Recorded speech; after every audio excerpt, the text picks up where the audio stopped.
Hello everyone. सो जो आज हमारा मेन डिस्कशन है कि रेलवे का जो बाकी जोन का जो रिज़ल्ट बचा है वो कब तक आएगा। तो जहाँ तक मेरा मानना है, अगर रेलवे को 2-3 दिन में ही अगर अभी रिज़ल्ट अपलोड करने वाला है रेलवे, जो बाकी जोन बच गए हैं, तो रेलवे नोटिस क्यों निकालता है कि हम 9 जोन का भी रेलवे का रिज़ल्ट दे रहे हैं और बाकी जो 12 जोन है उनका रिज़ल्ट बाद में देंगे। अगर रेलवे को 2-3 दिन या 4-5 दिन के अंदर अंदर ही रिज़ल्ट देना होता तो रेलवे साथ में रिज़ल्ट दे सकता था। रेलवे को वो नोटिस देने की ज़रूरत नहीं थी। और कहीं ना कहीं ये हमारी प्रडिक्शन है। वैसे तो रेलवे को प्रेडिक्ट नहीं किया जा सकता है, पर हम जो हमारी प्रडिक्शन है कि हमें लग रहा है कि रेलवे रिज़ल्ट देने वाला है। मैं रेलवे को 10 या 15 दिन मेरे को लग रहा है कि ऐसे लगेंगे रेलवे को, क्योंकि अगर रेलवे को अगर 2-3 दिन में देना होता तो रेलवे साथ में ही निकालता। रेलवे कोई नोटिस दे के नहीं हम 9 का पहले निकालेंगे और 12 का बाद में निकालेंगे, ऐसा नहीं करता रेलवे। कहीं ना कहीं ये मेरे को लग रहा है कि 10 से 15 दिन का गैप बीच में हो सकता है इस चीज़ को रेलवे के रिज़ल्ट के लिए। और दूसरा जो मेन टॉपिक जो है कि जो रेलवे ने अनएक्सपेक्टेड बच्चों के रिज़ल्ट मैंने देखे, बड़े अनएक्सपेक्टेड रिज़ल्ट आए हैं। बच्चों के जो मेरिट इंडेक्स बना है वो कुछ बड़े डिफरेंट तरीके से बना है, क्योंकि मेरिट इंडेक्स में बच्चों के बहुत ज़्यादा नंबर ऊपर नंबर दिखा रहा है। जैसे पिछली बार जो 2019-20 के आसपास जो रेलवे का जो रिज़ल्ट आया था उसमें जो मेरिट इंडेक्स बना था और इसमें मेरिट इंडेक्स में कुछ डिफरेंस है, क्योंकि यहाँ आज अभी जो मेरिट इंडेक्स है इसमें बच्चों के नंबर थोड़ा ज़्यादा आए हैं मतलब। तो कहीं ना कहीं ये तो रेलवे कुछ अलग तरीके से निकाल रहा है। और दूसरी बात है, जो बच्चे अपने आप को जो पॉइंटों में फंसे हैं, बच्चों को लग रहा है कि सिलेक्शन होगा नहीं होगा, के रिज़ल्ट को अब प्रेडिक्ट नहीं किया जा सकता है, क्योंकि रेलवे ने बड़े डिफरेंट तरीके से रिज़ल्ट निकाला है। आपकी सिलेक्शन केवल एक चीज़ के ऊपर मैटर नहीं कर रही है अभी रेलवे में, क्योंकि आपकी सिलेक्शन के पीछे अभी 4-5 चीज़ें जो है, अभी मैं उसके ऊपर डिस्कशन करूँगा कि आपकी सिलेक्शन के क्या क्या चांस हैं, क्या क्या पॉसिबिलिटी, किस बेस पे बन रही है आपकी पॉसिबिलिटी। सबसे पहली पॉसिबिलिटी, जैसे मैं अभी आपको कुछ दिखा रहा हूँ, सबसे पहली पॉसिबिलिटी ये एक रिज़ल्ट है मेरे पास। ये किसका रिज़ल्ट है? ये है मैकेनिकल का रिज़ल्ट। इसमें एक चीज़ देखो कि number of question cancelled and ignored, कि रेलवे ने कितने क्वेश्चन कैंसिल करे और इग्नोर करे। वो 2 क्वेश्चन है मैकेनिकल के, जहाँ पे बच्चे का रो मार्क्स बन रहा था 93.667 और जो प्रो रेटेड स्कोर हुआ उसको 1 से 1.5 नंबर मिला यहाँ पे, और 94.911 के आसपास इसका नंबर बना। मान लो 1-1.5 नंबर या 2 ही रख लो, चलो आप 2 नंबर मिल गए बच्चे को, मान लो। ये मैकेनिकल का था। अभी आपको एक और दिखाता हूँ मैं। ये दूसरा, ये भी मैकेनिकल का है। इसमें बच्चे का अच्छा स्कोर आया, इसकी तो सिलेक्शन वैसे ही थी।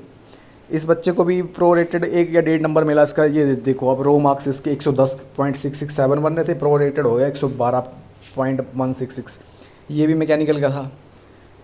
ये इसको 2 मिले।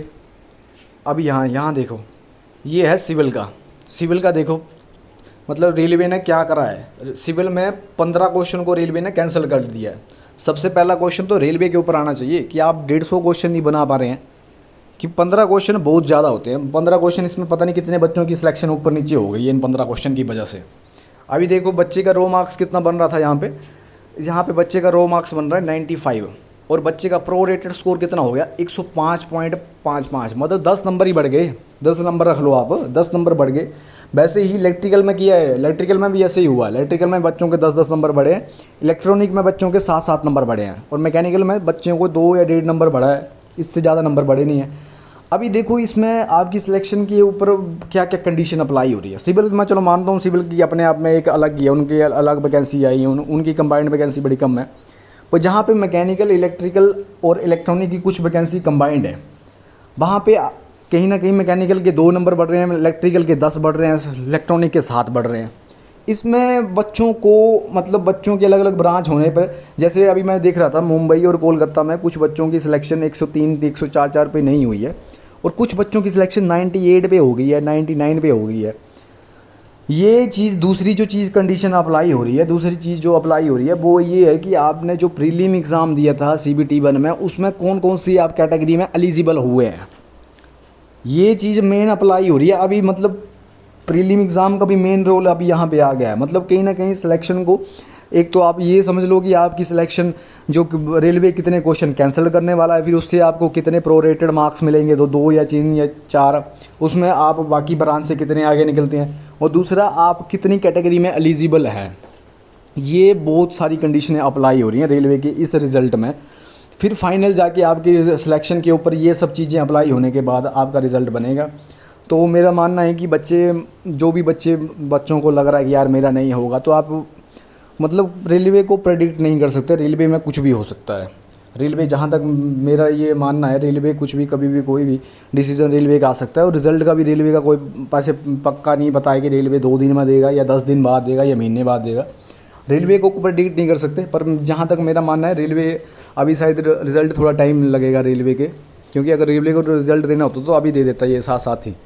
ये 1-2 दिन का भी डिले नहीं लग लेते हैं, क्योंकि इन्हें नोटिस देने की क्या ज़रूरत है। फिर अगर 2 दिन के लिए ये नोटिस देंगे कि नहीं हम 2 दिन के बाद निकालेंगे, ऐसा नहीं होगा। मेरा मानना है कि ये 10 या 15 दिन का टाइम लगाएंगे आगे।